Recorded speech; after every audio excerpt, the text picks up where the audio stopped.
हवा का तेज झोंका आ जाए तो आसमां में उड़ जाए। 6 पैक वाला पहलवान तमाचा रसीद दे तो मिट्टी में दफन हो जाए। दुबले पतले शरीर का ऐसा गैंगस्टर जो शरीर से जरूर कच्चा था, लेकिन शातिर इतना कि बड़े से बड़े गैंगस्टर्स और पुलिस महकमों पर भारी पड़ गया।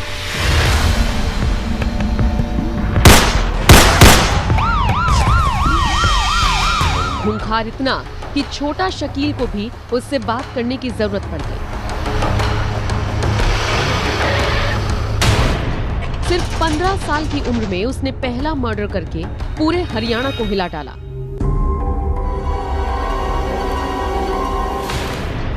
जवानी आते आते उसने दिल्ली एनसीआर में दहशत मचा दी।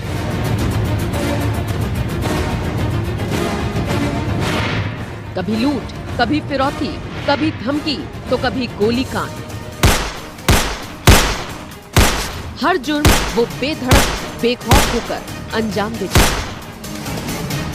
वो अकेला नहीं चलता था, पूरा गैंग होता था। वो कोई और नहीं, दिल्ली, हरियाणा, पंजाब का most wanted gangster Rajesh Bharti था।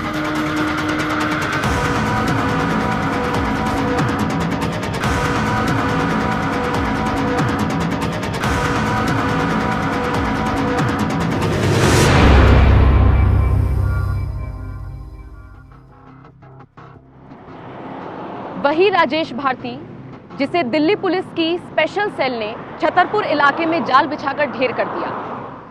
वही राजेश भारती जिसके साथ हुई मुठभेड़ में दिल्ली पुलिस को 150 से ज्यादा राउंड फायर करने पड़े। दिल्ली के टॉप 10 मोस्ट वांटेड में से एक राजेश भारती का एनकाउंटर कैसे हुआ ये आपको आगे बताएंगे, लेकिन उससे पहले राजेश भारती की क्राइम कुंडली का एक एक पन्ना आपके लिए समझना जरूरी है, ताकि आप ये जान सकें कि गैंगस्टर बनते कैसे हैं, जीते कैसे हैं और दहशत कैसे फैलाते हैं।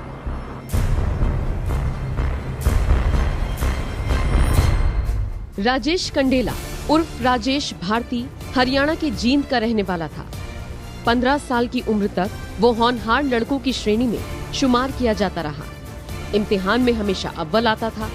जींद के कंडेला गांव में हर कोई उसके मेधावी होने पर कसीदे पढ़ा करता था, लेकिन 15 साल की उम्र में काल का चक्र कुछ ऐसा घूमा, पारिवारिक विवाद कुछ ऐसा बढ़ा कि राजेश ने अपनी माँ और भाई के साथ मिलकर पिता का ही मर्डर कर दिया। किस्मत देखिए, जब राजेश की माँ जमानत पर गांव आई तो उसके चाचा ने माँ का कत्ल कर दिया। बस यहीं से राजेश भारती की जिंदगी पूरी तरह से पलट गई। एक होनहार छात्र जो पुलिस वालों की देखरेख में 10वीं का एग्जाम देने के लिए एग्जाम सेंटर पहुंचा और फिर धीरे धीरे जराइम की दुनिया में पैर पसारता चला गया। 23 सालों तक अपने खतरनाक इरादों से उसने पंजाब, हरियाणा और दिल्ली पुलिस की नाक में दम करके रखा, लेकिन कंडेला के आसपास कभी किसी क्राइम की वारदात को अंजाम नहीं दिया। कुछ जानकार बताते हैं कि कंडेला गांव के एक किसान का बेटा राजेश 3 भाई बहनों में सबसे छोटा था और उसने बहुत जल्द पढ़ाई छोड़ दी। छोटी उम्र में ही उसने छोटी मोटी चोरियां शुरू कर दी। यही नहीं, 15 साल की उम्र में पिता के कत्ल का आरोप झेला। पारिवारिक रंजिश में माँ बाप को खोने के बाद राजेश अपने भाई बहन के साथ कंडेला से गुड़गांव आ गया। यहाँ पर उसने अपने स्वभाव संगत के मुताबिक दोस्त तलाश किए।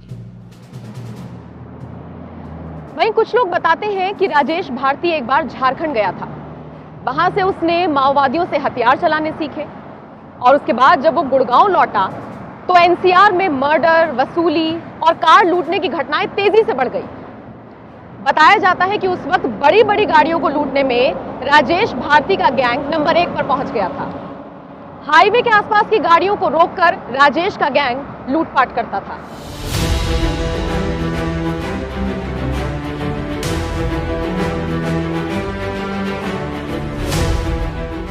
कुछ ही वर्षों में भारती पर 28 मुकदमे और 1 लाख का इनाम घोषित हो गया। वो एनसीआर के टॉप 10 गैंगस्टर्स में से एक बन बैठा। सिर्फ दिल्ली एनसीआर में उस पर 1 दर्जन से ज्यादा केस रजिस्टर हो गए। इनमें से ज्यादातर लूट और व्यापारियों को धमकी देकर उगाही करने के मामले थे।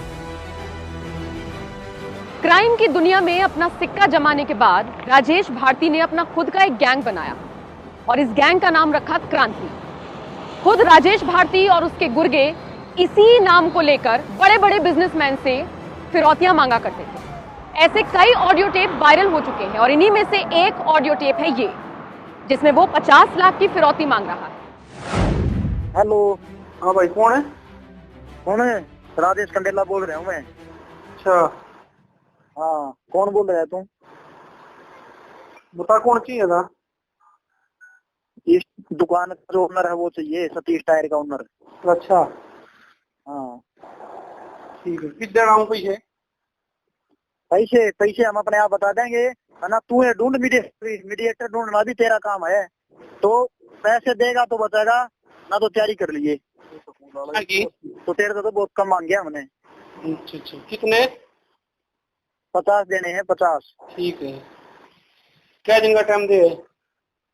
20-21 साल तक क्राइम की दुनिया में हम। ठीक है। अच्छा। अरे तू रिकॉर्डिंग के चक्कर में, उसके चक्कर में पुलिस के लगा, न को गुंडा बदमाश बता सकता, न पुलिस हमारा पीछे वैसे लग रही है। वो तू क्या दिन का टाइम ले, अब तू बता। देख ले, 15 साल के। अब तू बता दे। दे दे 10 दिन का टाइम। 10 दिन का टाइम दे दिया, 11वें दिन तुम्हारी कार्रवाई शुरू हो जाएगी।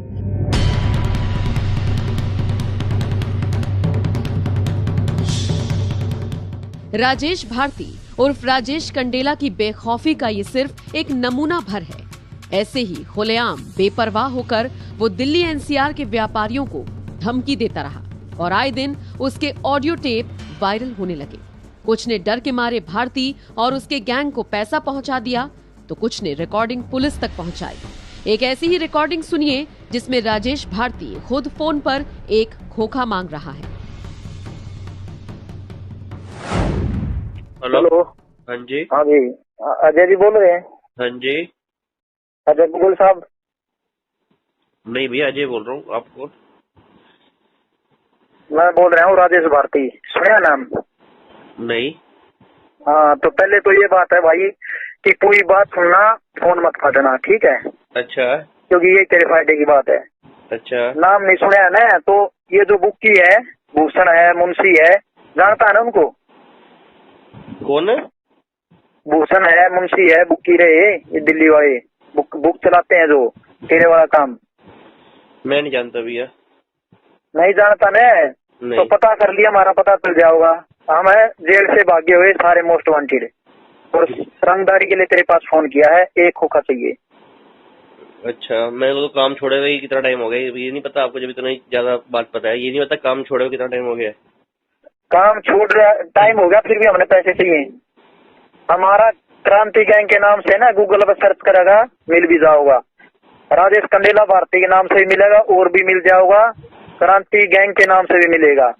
बेशक काम छोड़ दिया हो, जब तक जिंदगी है ना, हम ना पीछा छोड़ा भाई, देने पड़ेंगे पैसे, ठीक है?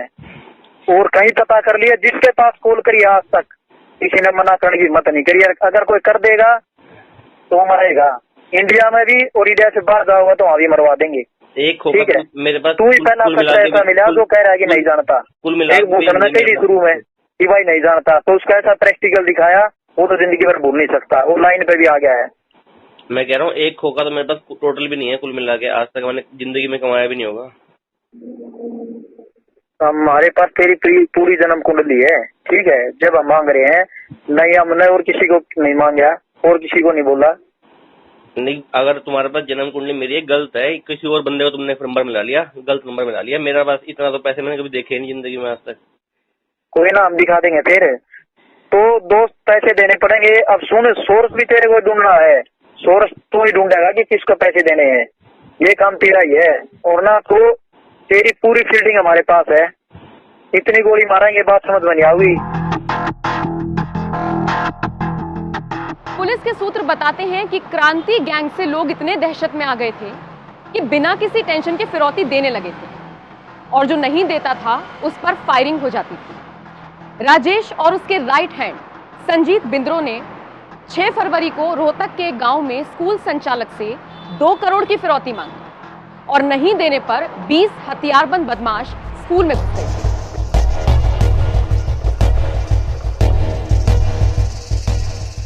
क्रांति गैंग पुलिस को लगातार चैलेंज कर रहा था। गैंगस्टर भारती और उसके गैंग के गुर्गों पर इस बात का खौफ खत्म हो गया था कि कानून और सिस्टम भी कोई चीज है। एक ऑडियो कॉल में तो राजेश भारती को ये तक बोलते हुए सुना गया कि दिल्ली, हरियाणा और जयपुर में हमसे ऊपर कोई नहीं है। दुबई में बैठा शकील भी हमसे बात करने को तरस रहा है। पैसे तो देने ही पड़ेंगे, क्रांति गैंग से हैं हम, किसी से पता कर लेना। क्रांति गैंग की दहशत, लगातार हो रही लूटपाट और बिजनेसमैन को मिल रही धमकियों के बाद दिल्ली पुलिस अलर्ट पर थी। राजेश भारती और उसके गैंग पर कड़ी नजर दिल्ली पुलिस ने रखी हुई थी। तमाम मुखबिर और सर्विलांस भी राजेश भारती और उसके गैंग की हर मूवमेंट पर नजर गड़ाए हुए थे। इसी बीच जून 2018 के पहले हफ्ते में दिल्ली पुलिस को इनपुट मिला कि राजेश भारती अपने गैंग के साथ छतरपुर के एक फार्म हाउस में आने वाला है। उसके बाद दिल्ली पुलिस ने इसी फार्म हाउस के बाहर फील्डिंग सजा दी, क्योंकि दिल्ली पुलिस के पास खबर कंफर्म थी कि वो कौन सा फार्म हाउस है।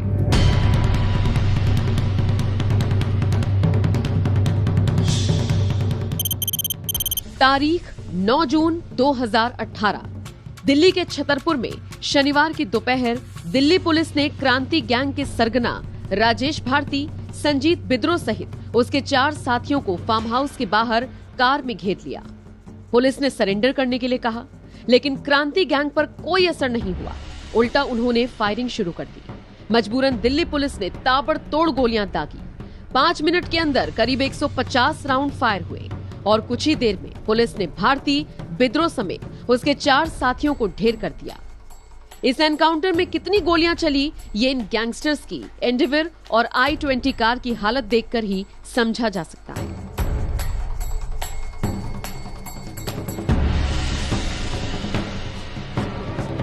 मरने वालों में गुड़गांव निवासी उमेश डॉन और दिल्ली के घेवरा निवासी वीरेश राणा उर्फ बिक्कू शामिल था।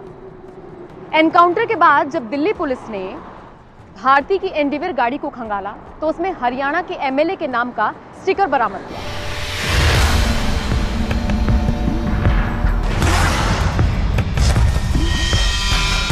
शुरुआत में पुलिस को गैंगस्टर राजेश भारती के पॉलिटिकल पहुंच का शक हुआ, लेकिन जल्द ही पता लग गया कि भारती ये सब फ्रॉड और धाक जमाने के लिए किया करता था। राजेश भारती पुलिस से खुद को बचाने के लिए हरियाणा ही नहीं, दिल्ली, राजस्थान के पुलिस चेक पोस्ट पर अपने को जिला परिषद का चेयरमैन बताता था। साथ ही साथ कभी कभी फर्जी गनर भी रखता था। कहते हैं ना, जब गीदड़ की मौत आती है तो वो शहर की तरफ भागता है। कुछ ऐसा ही राजेश भारती के साथ भी हुआ। एनकाउंटर से ठीक पहले हरियाणा पुलिस ने उसे गिरफ्तार किया था।